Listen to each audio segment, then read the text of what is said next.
Well, hello, everybody. Today we're reading chapter 27.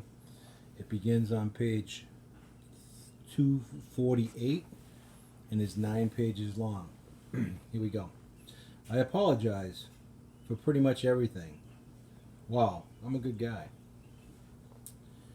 Wake, said a voice. I opened my eyes and saw a ghost, his face just as precious to me as Daphne's. I knew his copper skin, his kind smile, the dark curls of his hair, and those eyes as purple as senatorial robes. Hyacinthus, I sobbed. I'm so sorry. He turned his face toward the sunlight, revealing the ugly dent above his left ear where the discus had struck him. My own wounded face throbbed in sympathy. Seek the caverns, he said, near the springs of blue. Oh, Apollo, your sanity will be taken away. But do not. His image faded and began to retreat. I rose from my sickbed. I rushed after him and grabbed his shoulders. Do not what? Please don't leave me again. My vision cleared. I found myself by the window in cabin 7, holding a ceramic pot of purple and red hyacinths.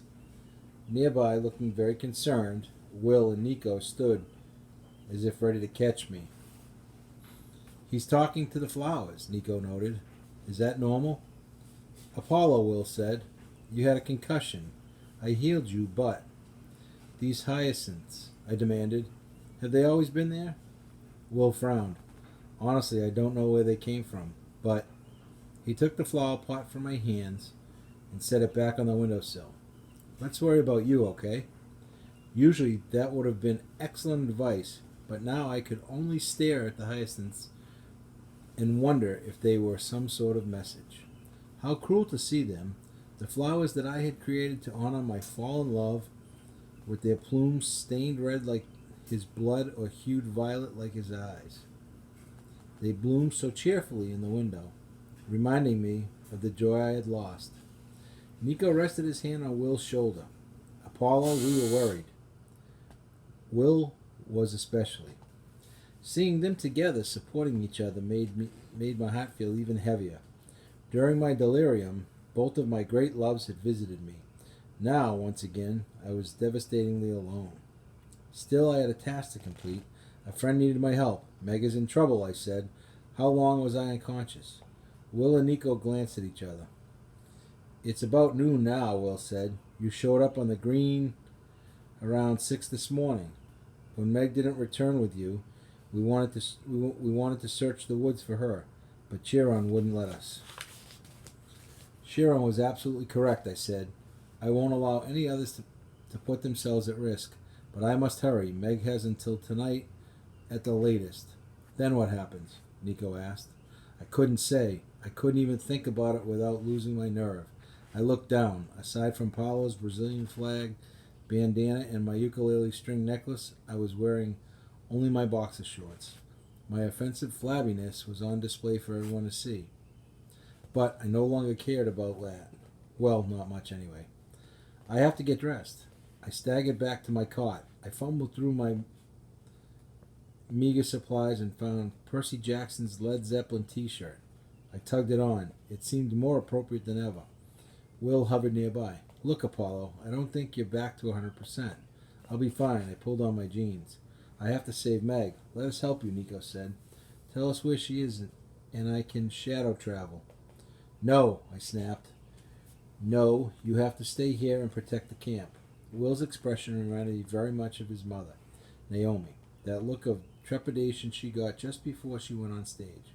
Protect the camp from what? I'm not sure. You must tell Chiron the emperors have returned, or rather, they never went away. They've been plotting, building their resources for centuries. Nico's eyes glinted warily. When you say emperors, I mean the Roman ones? Will stepped back. You're saying the emperors of the ancient Rome are alive? How? The doors of death?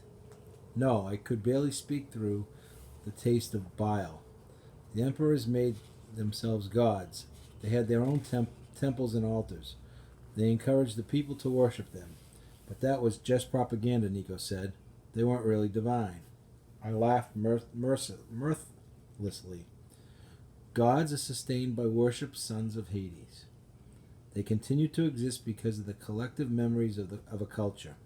It's true for the Olympians, it's also true for the emperors. Somehow the most powerful of them have survived. All these centuries they have clung to half-life, hiding, waiting to reclaim their power. Will shook his head. That's impossible. How? I don't know. I tried to steady my breathing. Tell Rachel the men behind Triumvirate Holdings are former emperors of Rome. They've been plotting against us all this time, and we gods have been blind. Blind! I pulled on my coat. The ambrosia Nico had given me yesterday was still in my left pocket. In the right pocket, Rhea's wind chimes clanged, though I had no idea how they'd gotten there. The beast is planning some sort of attack on the camp, I said. I don't know what, and I don't know when, but tell Chiron you must be prepared. I have to go. Wait, Will said as I reached the door. Who's the beast? Which emperor are we dealing with? The worst of my descendants. My fingers dug into the doorframe. The Christians called him the beast because he burned them alive. Our enemy is Emperor Nero. They must have been too stunned to follow me. Top of page 252. I ran towards the armory. Several campers gave me strange looks. Some called after me, offering help, but I ignored them. I could only think about Meg alone in the Myrmeki's lair, and the visions I had of Daphne, Rhea, and Hyacinthus. All of them urging me onward, telling me to do the impossible in this inadequate mortal form. When I reached the armory, I scanned the rack of bows. My hand trembling, I picked out the weapon Meg had tried to give me the day before. It was carved from mountain laurel wood. The bitter irony appealed to me. I had sworn not to use a bow until I was a god again, but I had also sworn not to play music, and I had already broken that part of the oath in the most egregious, Neil Diamondy way possible. The curse of the river Styx could kill me in its slow, cancerous way, or Zeus could strike me down, but my oath to save Meg McCaffrey had to come first. I turned my face to the sky. If you want to punish me, Father, be my guest, but have the courage to hurt me directly, not my mortal companions. Be a man. To my surprise, the skies remained silent. Lightning did not vaporize me. Perhaps Zeus was too taken back to react, but I knew he would never overlook such an insult. To Tacitus, with him, I had work to do. I grabbed a quiver and stuffed it with all the extra arrows I could find. Then I ran for the woods. Meg's 2 rings jangled on my makeshift necklace. Too late, I realized I had forgotten my combat ukulele, but I had no time to turn back.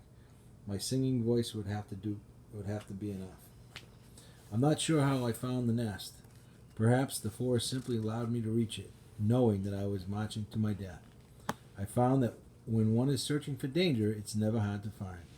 Soon I was crouched behind a fallen tree, studying the Myrmeki's lair in the clearing ahead. To call the place an anthill would be like calling Versailles Palace a single-family home. Earthen ramparts rose almost to the tops of the surrounding trees, 100 feet at least. The circumference could have accommodated a Roman hippodrome. A steady stream of soldiers and drones swarmed in and out of the mound. Some carried fallen trees. One, inexplicably, was dragging a 1967 Chevy Impala. How many ants would I be facing? I had no idea. After you reach the number impossible, there's no point in counting. I knocked an arrow and stepped into the clearing. When the nearest Myrmec spotted me, he dropped his Chevy. He watched me approach, his antennae bobbing. I ignored him and strolled past, heading for the nearest tunnel entrance. That confused him even more. Several other ants gathered to watch. I've learned that if you act like you're supposed to be somewhere, most people, or ants, will not confront you. Normally, acting confident isn't a problem for me. Gods are allowed to be anywhere. It was a bit tougher for Lester Papadopoulos, dork teen extraordinaire, but I made it all the way to the nest without being challenged. I plunged inside and began to sing. This time I needed no ukulele. I needed to muse for my inspiration. I remembered Daphne's face in the trees. I remembered Hyacinthus turning away, his death wound glistening on his scalp. My voice filled with anguish. I sang of heartbreak, rather than collapsing under my own despair. I projected it outward. The tunnels amplified my voice, carrying it through the nest, making the entire hill my musical instrument. Each time I passed an ant, it curled its legs and touched its forehead to the floor, its antennae quivering from the vibrations in my voice. I had been a god. The song would have been, had I been a god, the song would have been stronger. But this was enough. I was impressed by how much sorrow a human voice could convey. I wandered deeper into the hill. I had no idea where I was going until I spotted a geranium blooming from the tunnel floor. My song faltered. Meg, she must have regained consciousness. She had dropped one of her emergency seeds to leave me a trail. The geranium's purple flowers all faced a small tunnel leading off to the left. Clever girl, I said, choosing that tunnel. A clattering sound alerted me to the approaching Myrmeke. I turned and raised my bow. Freed from the enchantment of my voice, the insect charged, its mouth foaming with acid. I drew and fired. The arrow embedded itself up to the fletching in the ant's forehead. The creature dropped, its back legs twitching in death throes. I tried to retrieve my arm, but the shaft snapped in my hand. I tried to retrieve my arrow, but the shaft snapped in my hand. The broken end covered in steaming, corrosive goo. So much for reusing ammunition. I called, Meg! The only answer was the clattering of more giant ants moving in my direction. I began to sing again. Now, though, I had higher hopes of finding Meg, which made it difficult to summon the proper amount of melancholy. The ants I encountered were no longer catatonic. They moved slowly and unsteadily, but they still attacked. I was forced to shoot one after another. I passed a cave filled with glittering treasure, but I was not interested in shiny things at the moment. I kept serving as myself as my... I passed the cave filled with glittering treasure, but I was not interested in shiny things at the moment. I kept moving. At the next intersection, another geranium sprouted from the floor, all of its flowers facing right. I turned that direction, calling Meg's name again, then returning to my song. As my spirits lifted, my song became less effective and the ants more aggressive. After a dozen kills, my quiver was growing dangerously low. I had to reach deeper into my feelings of despair. I had to get the blues, good and proper. For the first time in 400 years, I sang of my own faults. I poured out my guilt about Daphne's death. My boastfulness, envy, and desire had caused her destruction. When she ran from me, I should have let her go, and instead, I chased her relentlessly. I wanted her, and I needed to have her. Because of that, I had left Daphne to no choice. To escape me, she sacrificed her life and turned into a tree, leaving my heart scarred forever. But it was my fault. I apologized in song. I begged Daphne's forgiveness. I sang of Hyacinthus, the most handsome of men. The west wind Zephyrus had also loved him, but I refused to share even a moment of Hyacinthus' time. In my jealousy, I threatened Zephyrus. I dared him to interfere. I sang of the day Hyacinthus and I placed discus in the fields, and how the west wind blew my disc off course, right into the side of Hyacinthus' head. To keep Hyacinthus in the sunlight where he belonged, I created hyacinth flowers from his blood. I held Zephyrus accountable, but my own petty greed had caused Hyacinthus' death. I poured out my sorrow. I took all the blame. I sang of my failures, my eternal heartbreak and loneliness. I was the worst of gods, the most guilt-ridden and unfocused. I couldn't commit myself to one lover. I couldn't even choose what to be the god of. I kept shifting from one skill to another, distracted. distracted and dissatisfied. My golden life was a sham. My coolness was pretense. My heart was a lump of petrified wood. All around me, Mauritius collapsed. The nest itself trembled with grief. I found a third geranium, then a fourth. Finally, pausing between verses, I heard a small voice up ahead, the sound of a girl crying. Meg! I gave up my song and I ran. She lay in the middle of a cavernous food larder, just as I had imagined. Around her were stacked the carcasses of animals, cows, deer, horses, all sheathed in hardened goop and slowly decaying. The smell hit my nasal passage like an avalanche. Sorry, had a tough one with that one. Meg was also enveloped, but she was fighting back with the power of geraniums. Patches of leaves sprouted from the thinnest parts of her cocoon. A frilly collar of flowers kept the goo away from her face. She had even managed to free one of her arms, thanks to an explosion of pink geraniums at her left armpit. Her eyes were puffy from crying. I assumed she was frightened, possibly in pain, but when I knelt next to her, her first words were, "I'm so sorry." I brushed a tear from the tip of her nose. "Why, dear Meg? You did nothing wrong. I failed you." A sob caught in her throat. "You don't understand. That song you were singing, oh gods, Apollo, if I'd known..." Hush now. My throat was so raw I could barely talk. The song had almost destroyed my voice.